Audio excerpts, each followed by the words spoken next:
Bueno, chicos, ahora sí, vamos a dar comienzo a este pequeño encuentro, ¿sí? De, como les decía recién, hombro doloroso. Hallazgos frecuentes por resonancia magnética, únicamente por resonancia magnética.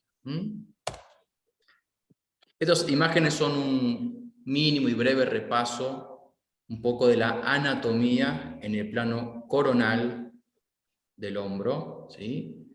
Y donde podemos ver la articulación glenohumeral, y también la articulación acromioclavicular, con los diferentes grupos musculares que conforman el famoso manguito rotador, supraespinoso, infraespinoso, redondo menor y subescapular. Y las estructuras ligamentarias, los ligamentos glenumerales, superior, medio, inferior, y también las demás estructuras ligamentarias acromioclaviculares y coracoclaviculares. También el tendón del bíceps, el labrum, glenoideo, ¿sí? Otras estructuras importantes en anatomía del hombro y que son sitio de muchas veces de injurias, de lesiones que van a dar dolor. Acá también un poco el plano sagital, ¿sí? Lo que hablábamos recién. Acá se ve bien las porciones musculares del supraespinoso, infraespinoso, redondo menor y subescapular, que conforman el manguito rotador. Acá vemos unos dibujos esquemáticos, lo que acabo de nombrar, ¿sí? Este es el supraespinoso, el infraespinoso, pintado de amarillo, y acá que no está pintado es el redondo menor, y el acromion. Bueno, vamos a empezar un poco con la patología de la más frecuente que vamos a ver e informar en resonancia magnética, que son las inflamaciones de los tendones, ¿sí? Las tendinopatías. El sufijo opatía, ¿sí? No nos está hablando de qué tipo de lesión es, si es una lesión crónica o es aguda. Simplemente está diciendo que ese tendón está lastimado. No está mal poner tendinopatía de tal o cual tendón en un informe, no está mal, se puede poner, aunque también queda mejor y más claro cuando uno damos más información al médico, ¿sí? Que va a leer este informe, al ponerle los otros sufijos que se usan, que es el de itis, ¿sí? La tendinitis o la tendinosis. La tendinitis habla de inflamación aguda, lesiones agudas. En cambio, la tendinosis son patologías crónicas, son como si fueran microlesiones repetitivas que hace que en principio el tendón se engrose, pero luego con el paso de los años se va adelgazando, se empieza a lastimar, se empieza a degenerar ese tendón. Eso que dijimos de tendinosis, tendinitis, tendinopatía, si bien en esta clase lo hablamos para el manguito rotador, se puede usar para cualquier tipo de tendón en otras articulaciones, está bien usado. En este caso, por ejemplo, acá estamos marcando una tendinitis, ¿sí? Del supraespinoso. Un tendón que está acá, se ven secuencias de saturación grasa bien brillante, ¿sí? Acá lo podemos ver en la secuencia T1 con el T1, tendón que está engrosado, más bordeado normal, y con incremento de señal, es una tendinitis. Así como es el supraespinoso, podemos encontrar cualquiera de los otros tendones del manguito rotador con el mismo tipo de imagen. Este esquema que estamos viendo acá es para ejemplificar los tipos de desgarros de los tendones del manguito rotador. Los hay desgarros parciales y los hay desgarros completos. En este caso, que estamos viendo acá, desgarro focal de espesor completo. ¿Qué significa? Que la injuria del tendón va desde la cara bursal, ¿sí? Que es esta de aquí, del espacio subacromial, esta es la cara bursal del tendón, hasta la cara articular, que es la que contacta con la cabeza del húmero. acá está ejemplificado. Este cuadradito rojo está mostrando la lesión que va desde la cara superior hacia la cara inferior, ¿sí? Es un desgarro focal de espesor completo. Este es en el plano axial y la misma lesión en el plano sagital. Así es como la vamos a ver. Ahora vamos a ver imágenes de resonancia. Esto es el esquema. Esto es otra cosa. Esto si bien es un desgarro de espesor completo, no es focal. Acá se desgarró el tendón por completo, todo. Es como si en este plano axial hubiésemos pintado absolutamente todo esto de rojo. Es decir, se cortaron todas las fibras. Tanto el tercio anterior, como el tercio medio, como el tercio posterior. Se cortó todo. Por ende, ese tendón se retrae, ¿sí? Y la cabeza del húmero asciende, incluso a veces hasta contactar con el acromio, ¿sí? Acá están mostrándolo. Estos son los otros tipos de desgarros parciales, ¿sí? Que tenemos. Ese es el que vimos recién, el focal de espesor completo. Este es un desgarro parcial que compromete a las fibras bursales y a las fibras superiores, que miran hacia la bursa subacromial subdeltoide. Este otro esquema está mostrando un desgarro parcial de las fibras articulares, que son las que contactan con la cabeza del húmero. Acá está mostrando un engrosamiento del tendón, ¿sí? Una tendinitis, una tendinosis con engrosamiento del tendón, y este con adelgazamiento del tendón. Y esto, que también lo vimos recién, es un desgarro completo con retracción del extremo distal y ascenso de la cabeza humeral. Ahora vamos a ir viendo ejemplos, como dije recién, de resonancia de todos estos tipos de desgarro. Acá empezamos con una injuria de las fibras articulares, ¿sí? Desgarro parcial de las fibras articulares. Aquí se ve esta lesión, que vendría a ser este ejemplo, ¿sí? Bien brillante. Y esta banda líquida que estamos viendo por encima de la cabeza, del húmero y del tendón, es la bursa con líquido, la bursa subacromial subdeltoide. Este es otro ejemplo de un desgarro del tendón supraespinoso, y en este esquema, que se ha sacado de Radiographics, los tipos de sutura que utilizan los traumatólogos para reparar las rupturas tendinosas. Acá lo que tenemos ahora es un desgarro focal de espesor completo. Viéndolo en el plano coronal, se ve como si fuese un agujero, ¿sí? Porque va desde la cara articular hacia la cara bursal, todo lo compromete. Y esto visto en el plano sagital, generalmente se sabe tomar las medidas, ¿sí? De cuánto mide en el plano sagital, si 2 milímetros, si 3, si 4, etc. Eso le sirve de ayuda al traumatólogo. Otro desgarro focal de espesor completo.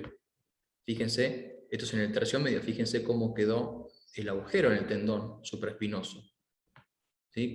Respetándose el tercio anterior y el tercio posterior, pero en el medio se ve perfecto el agujero, ¿sí? En el plano sagital. Nuevamente acá, la bursa subacromial subdeltoidea con muchísimo líquido, ¿sí? Una bursitis acompaña este desgarro tendinoso. Otro ejemplo de espesor completo, el desgarro, ¿sí? Espesor completo en plano sagital y en el plano coronal.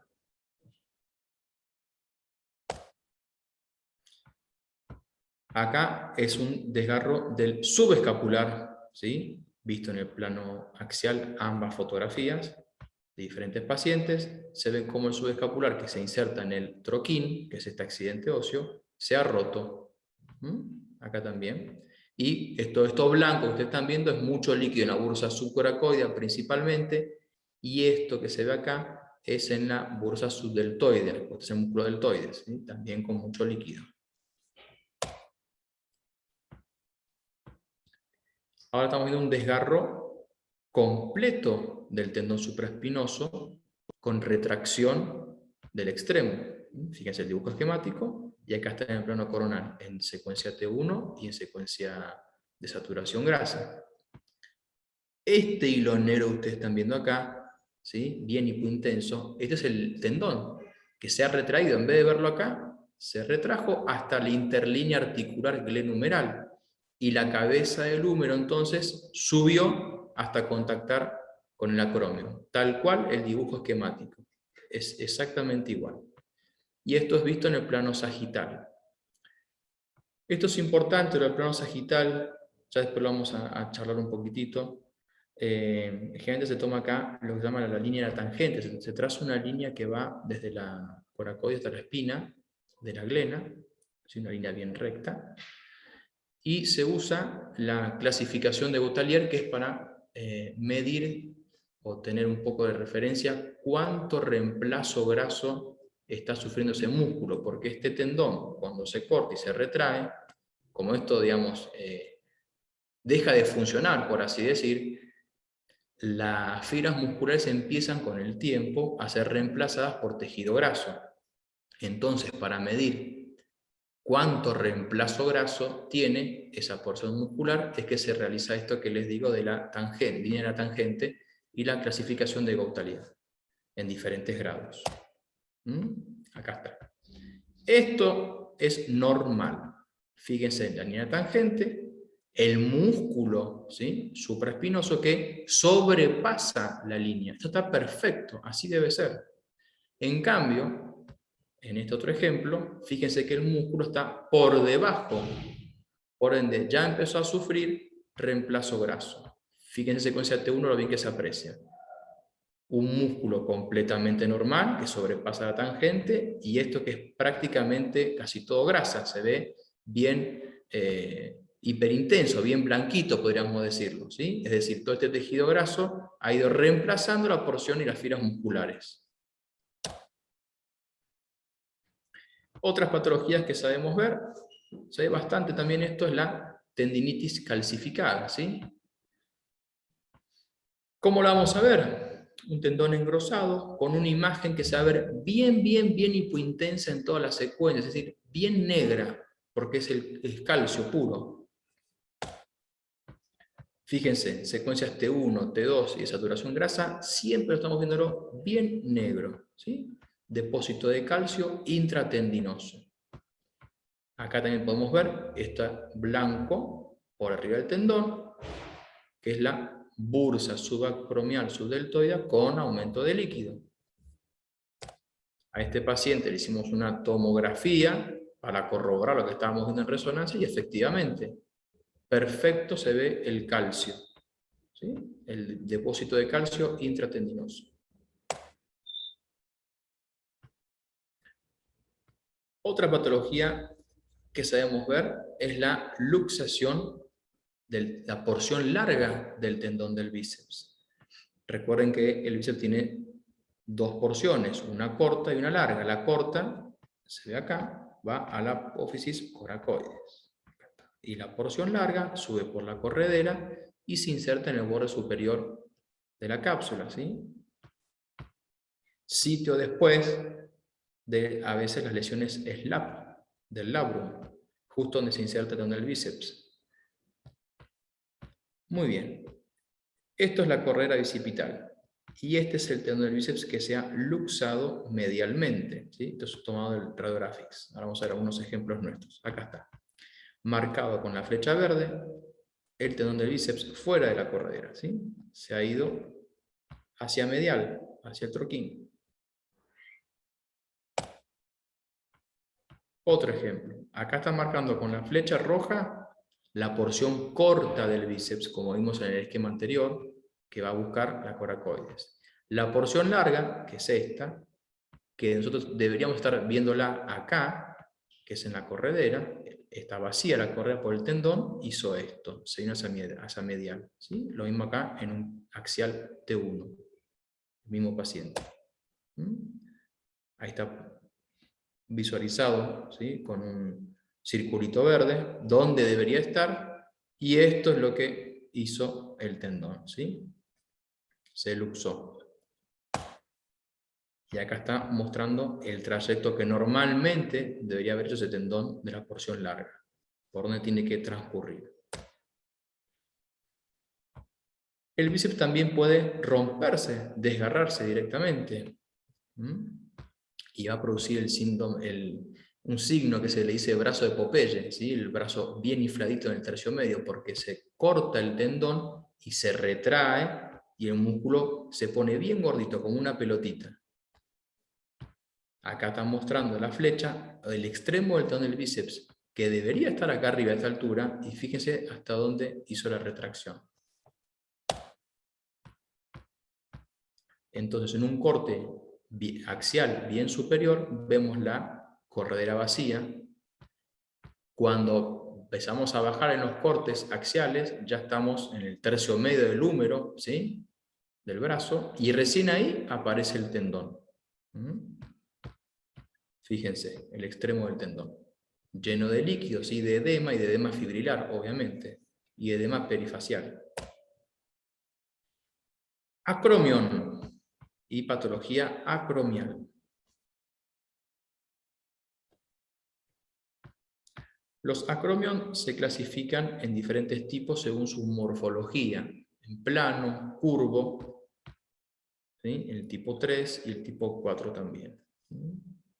Yo siempre los informo qué tipo de acromión es, porque se ha visto que, por ejemplo, el acromión tipo 3, tiene un poco más de tendencia a producir fricciones subacromiales, porque en cierta manera esta morfología del acromión reduce el espacio subacromial. Por eso el tendón supraespinoso e infraespinoso se terminan a la larga inflamando, ¿sí?, y también se termina muchas veces llenando de líquido las bursas, ¿sí?, haciendo bursitis subacromiales. ¿Por qué? Porque fricciona, ¿sí?, tiene muy poco espacio. Fíjense, en este tipo de casos también aumento la pendiente acromial. Ustedes ven un acromión que mira hacia abajo, lo que hace en definitiva es disminuir este espacio, el espacio subacromial. Entonces, las estructuras que por ahí pasan, que son los tendones supraespinoso, infraespinoso y la bursa subacromial, se terminan inflamando, ¿sí? Hacen un síndrome de fricción subacromial, generalmente con este tipo de acromión. Esto es el os acromial, ¿sí? Es un hueso que se termina, ¿sí?, soldando al acromion, pero generalmente a los 25 años, entonces no es raro en pacientes jóvenes ver esto, ¿sí? Son variantes. Se ve la clavícula, el acromion y el os acromiale.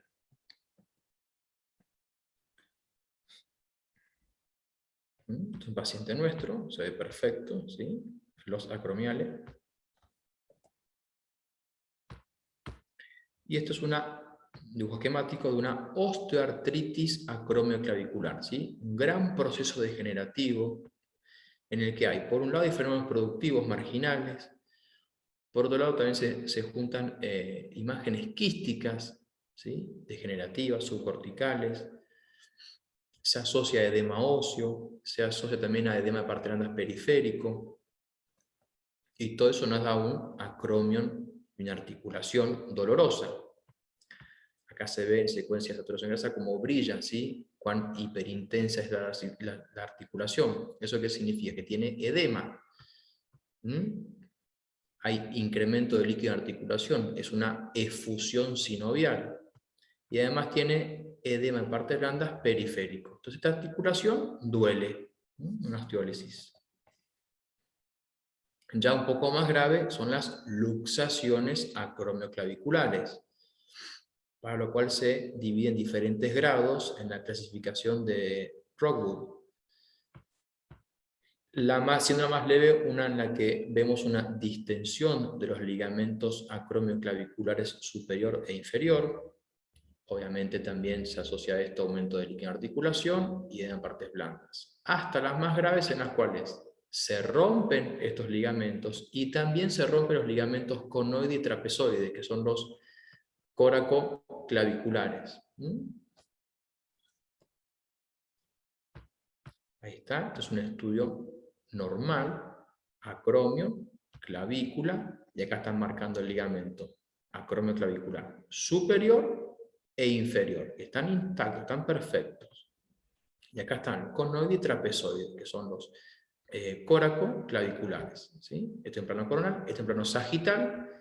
Otra vez, los coracoclaviculares están intactos. Muy bien.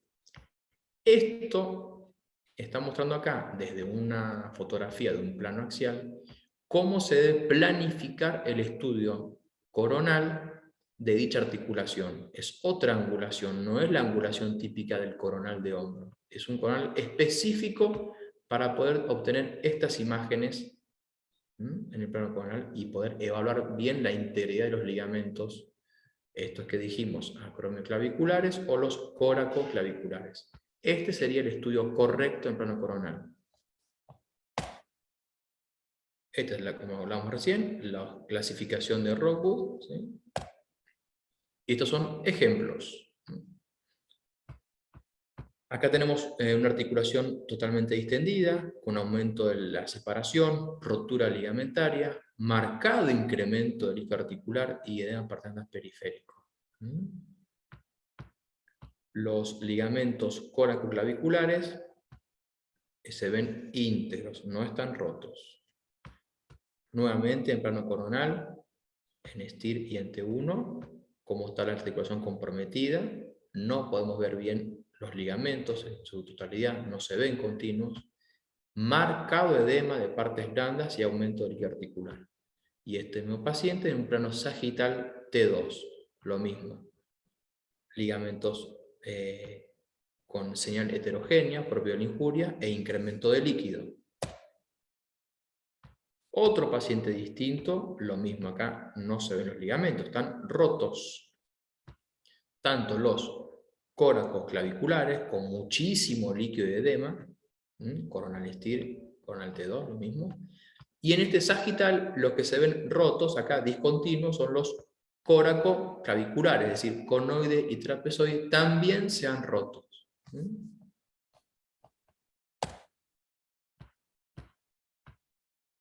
Esto es una osteoartritis, estamos viendo acá, perdón, para atrás.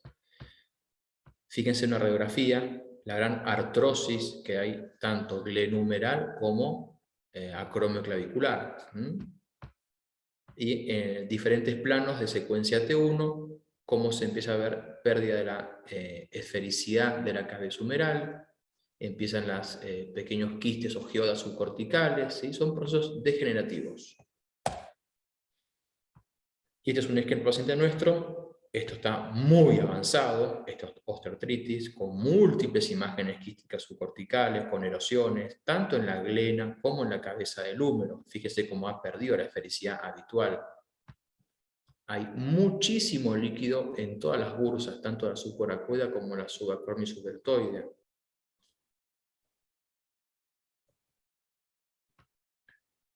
Otro paciente, la misma patología.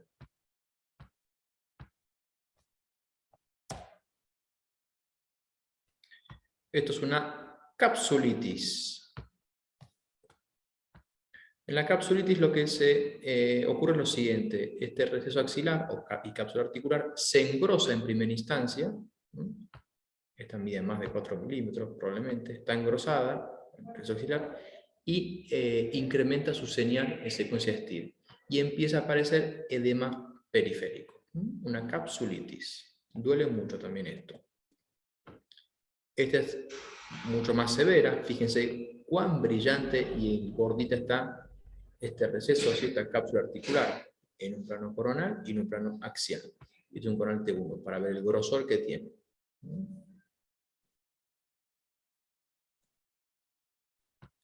Esta es una fractura de troquíter con un poco de desplazamiento, muchísimo edema en el hueso. Bueno, esto es una fractura ya de la cabeza humeral con gran desplazamiento. Fíjense en el plano coronal y sagital cómo está esa cabeza, ¿sí? Esto obviamente que hay reparación quirúrgica, no queda otra. Bien, vamos a hablar un poco de la inestabilidad de la articulación glenumeral. Este es un dibujo esquemático, ¿sí? De articulación normal. Acá se ve en resonancia. Y esta está luxada, clarísimo, ¿sí? Obtuvimos el mismo ejemplo que el dibujo. Dicha articulación glenumeral tiene sus estabilizadores dinámicos, que son los músculos y el bíceps,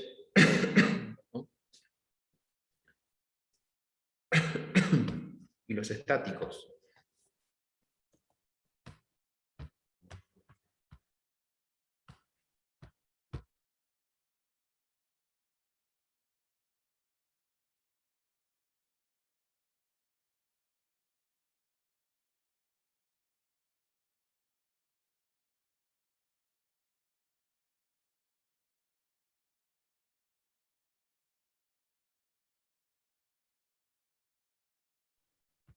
Acá está, ahí volví. Bien, este es un dibujo esquemático también, en el cual vamos a ver músculos supraespinoso, infraespinoso y subescapular, ¿sí? Los estabilizadores dinámicos.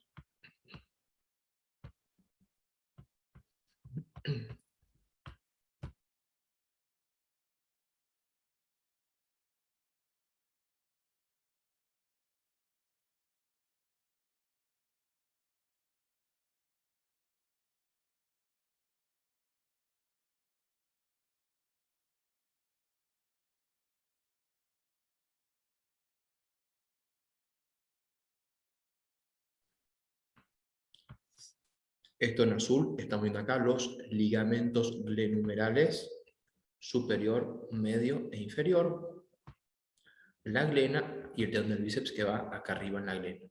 Acá donde antes les comenté que muchas veces acá se producen los desgarros slap, del labrum, justo en el sitio de inserción del bíceps.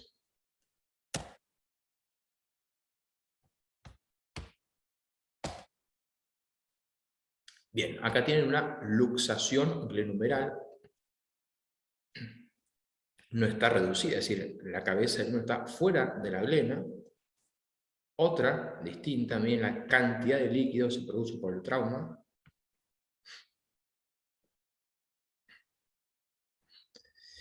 Y acá empezamos con la patología frecuente que se ve en las luxaciones traumáticas glenumerales, en la cual la cabeza del húmero se luxa hacia anterior,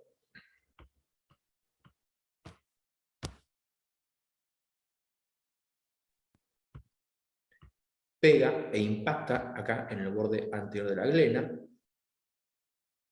y después esa cabeza del húmero regresa a su lugar habitual. Entonces vemos hacia el borde posterior esta muesca que le queda al hueso, con mucho edema, la lesión de Hill-Sachs, y este es el labrum anterior inferior que está heterogéneo y engrosado. Esa es la lesión de Bankart.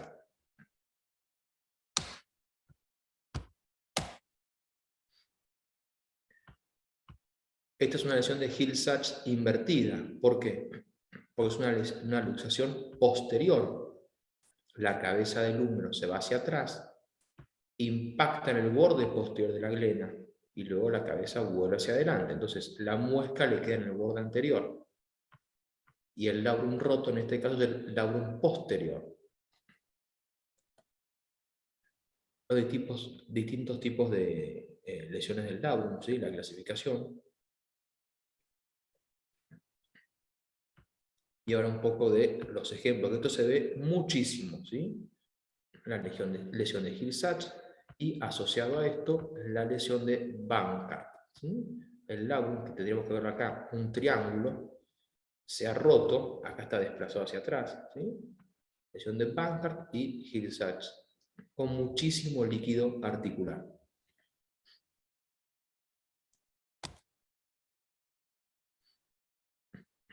Otro ejemplo más, lesión de Hill-Sachs en el borde posterior y el labrum heterogéneo, el Bankart. En este caso también estamos viendo el tendón del bíceps con mucho líquido en la vaina del tendón.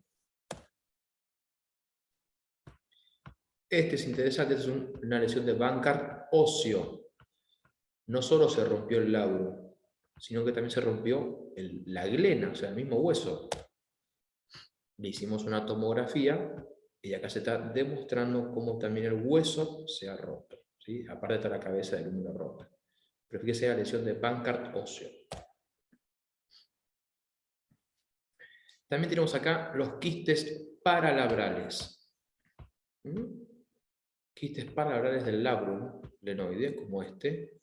La importancia que tiene esto es que muchas veces pueden terminar comprimiendo algún nervio, que por ahí pasan, entonces, al comprimir el nervio, hace una denervación muscular y el músculo termina siendo reemplazado por grasa.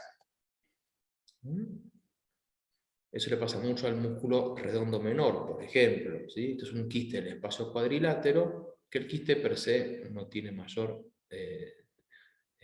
patología el quiste en sí, pero sí las consecuencias que él trae por compresión. Acá está, un músculo redondo menor reemplazado por grasa, ¿sí? El plano sagital, axial y coronal, producto de un quiste que comprime el nervio. Esto es el mismo ejemplo sacado de la American Journal of Sports. Bien, muchísimas gracias.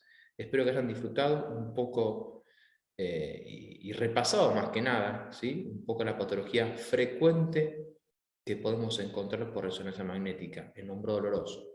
Como ustedes habrán visto, no hemos visto nada de patología tumoral, que no es el fin de esta clase, ¿sí? Bueno, pueden hacer cualquier pregunta, trataré de respondérsela. Ha sido un placer y será hasta el próximo encuentro.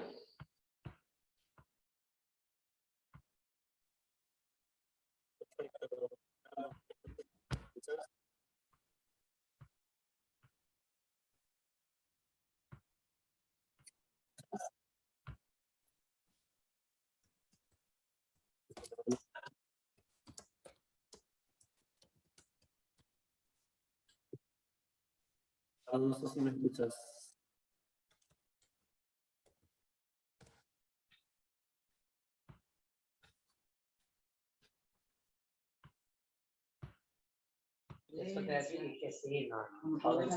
Excelente, Gerardo, muchas gracias, muy claro. Gracias a ustedes. Gerardo, ahí en el chat hay una pregunta, no sé si ves.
Gerardo, ¿escuchas ahí? Sí, te escucho. Ah, bien, bien. Te decía, hay unas preguntas en el chat, no sé si te puedes fijar, creo que contestaste algo, Sí, pero me lo mandaste en privado a mí, fíjate que no está general, o si no, hablarlo directamente. Y yo te iba a preguntar una cuestión muy básica, pero yo me imagino uno estando en consultorio y ver a algún paciente con una patología o que consulta por dolor en hombro o lo que fuese, y uno puede hacer un pedido para una resonancia hasta que después lo vea el traumatólogo. Sí. Hay que, a la hora, sencillo, a la hora de hacer la orden, hay que poner alguna especificación particular, ¿es necesario contrastes, cuestiones así o no? Un poquito más básico. Se pone simplemente resonancia magnética de hombro, si es importante, porque es de ayuda a nosotros, los médicos que estamos informando, que en el diagnóstico nos orienten, sí, con el diagnóstico, pero no hace falta contraste para patología dolorosa, sobre todo traumática o degenerativa, no hace falta de ningún tipo. Sí se usa, que yo no he mostrado porque no es el fin de la clase, la artroresonancia magnética, pero en ese caso está especificado sobre todo para lesiones del labrum o lesiones ligamentarias. Se usa mucho ese tipo de estudio en pacientes deportistas, y si son deportistas digamos, federados, más todavía, porque el médico quiere ver hasta el ínfimo detalle de cómo es la lesión para programar una cirugía y qué tipo de intervención tiene que hacer. Entonces, sí, por ahí la resonancia después termina en una artroresonancia magnética. pero no son estudios de rutina esos. Decía que ahí en el chat, para que no me esté complicado, había una pregunta que había mandado alguien, no sé si podés leer. Ahí leí una pregunta y la respondí, si no me equivoco. Sí. Sí, pero me lo enviaste a mí. Quedó como en Ah, privado el mensaje. La estoy leyendo yo, no sé, lo estoy leyendo acá. bueno, espérate. A ver si me sale. Se voy a responder a Daniel. Enviar a Daniel Bantar. Ahí está.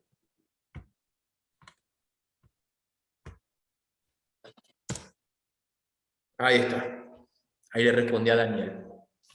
Bueno, no sé el resto, si tiene más preguntas o algo para comentar, hacemos, si no, bueno, vamos por terminar la charla, la Bueno, clase. muy bien.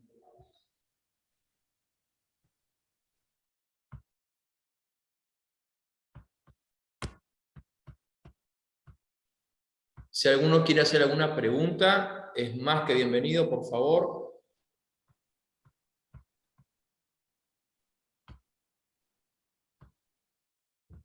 Sí. Bueno, creo que estamos. Dale. Bueno, Carlos, chicos, te agradezco mucho. nuevamente, gracias a todos por escucharme por este ratito, que me han prestado atención a mí. Bueno, espero que haya sido una clase amena. Gracias, Gerardo. No, gracias a Excelente. ustedes. Después pasamos el link así lo pueden compartir y lo ven. Señor. Perfecto. Hasta Muchas siempre, gracias. hasta pronto. Chau, chau.